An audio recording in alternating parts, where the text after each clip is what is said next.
কেউ একজন বলেছিল, আপনাকে ভীষণ ভালোবাসি। আমি বলেছিলাম, কেন?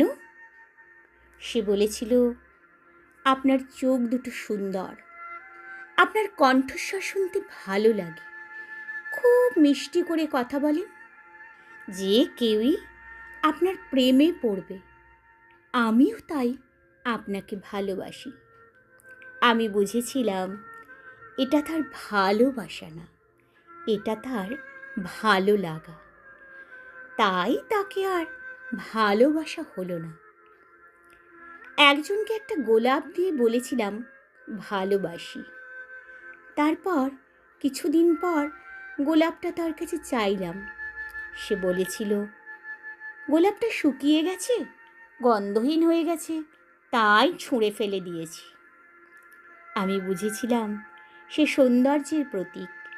সৌন্দর্য নষ্ট হয়ে গেলে সে গোলাপের মতো আমাকেও ছুঁড়ে ফেলে দেবে। তাই তাকেও আর ভালোবাসা হয়নি। আর একজন এসেছিল সম্পর্কের শুরুতে। তার ভালোবাসা ছিল অসীম, কিন্তু কিছুদিন যেতে না যেতেই বাড়ল তার অবহেলা।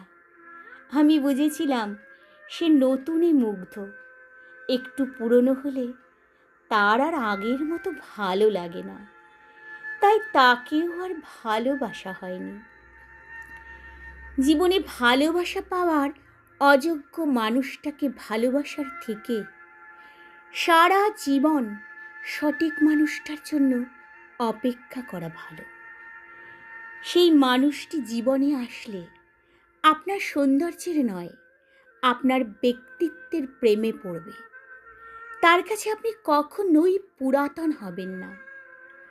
আপনার দেওয়া গোলাপটা শুকিয়ে গন্ধহীন হয়ে যাওয়ার পরও যত্ন করে রেখে দেবে ডায়েরির ভাঁজে। ঠিক যেমন আপনাকে সারা জীবন হৃদয় মাঝারে যত্ন করে রাখবে।